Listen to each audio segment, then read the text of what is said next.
Sir आजच्या भेटीचं काय कारण आहे?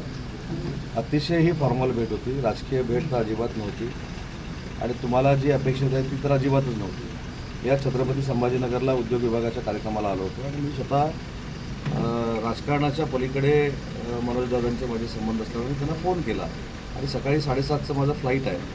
आता गप्पा कोणाबरोबर मारायच्या? मनोजदादांबरोबर गप्पा मारायला आलो होतो. 2 तास त्यांच्यावर मनसोक्त गप्पा मारल्या. मराठा उपसमितीमध्ये देखील मी सदस्य म्हणून आहे. त्याच्यामध्ये नक्की काय चालू आहे ती देखील त्यांच्याबरोबर चर्चा केली आणि आता गप्पा मारून परत संभाजीनगरला निघालो. सकाळी मुंबईत जाणार.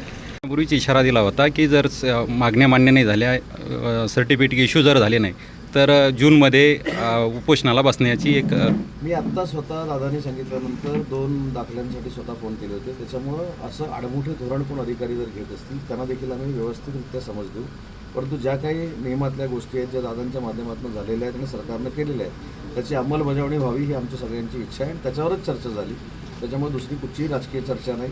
कुणीतरी टाकलं की अजून काही राजकीय चर्चा करण्यासाठी मी आलो.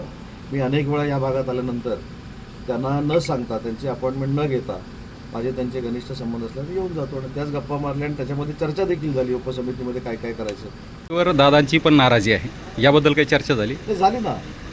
दादांनी ज्या ज्या काही अपेक्षा व्यक्त केलेल्या आहेत मुख्यमंत्री महोदयांकडनं, विखे पाटील साहेबांकडनं, शिंदे साहेबांकडनं ती सविस्तर चर्चा झाली.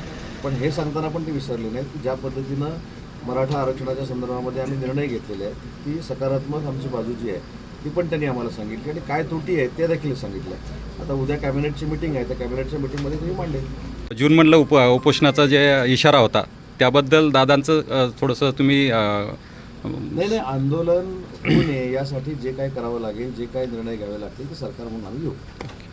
थँक्यू.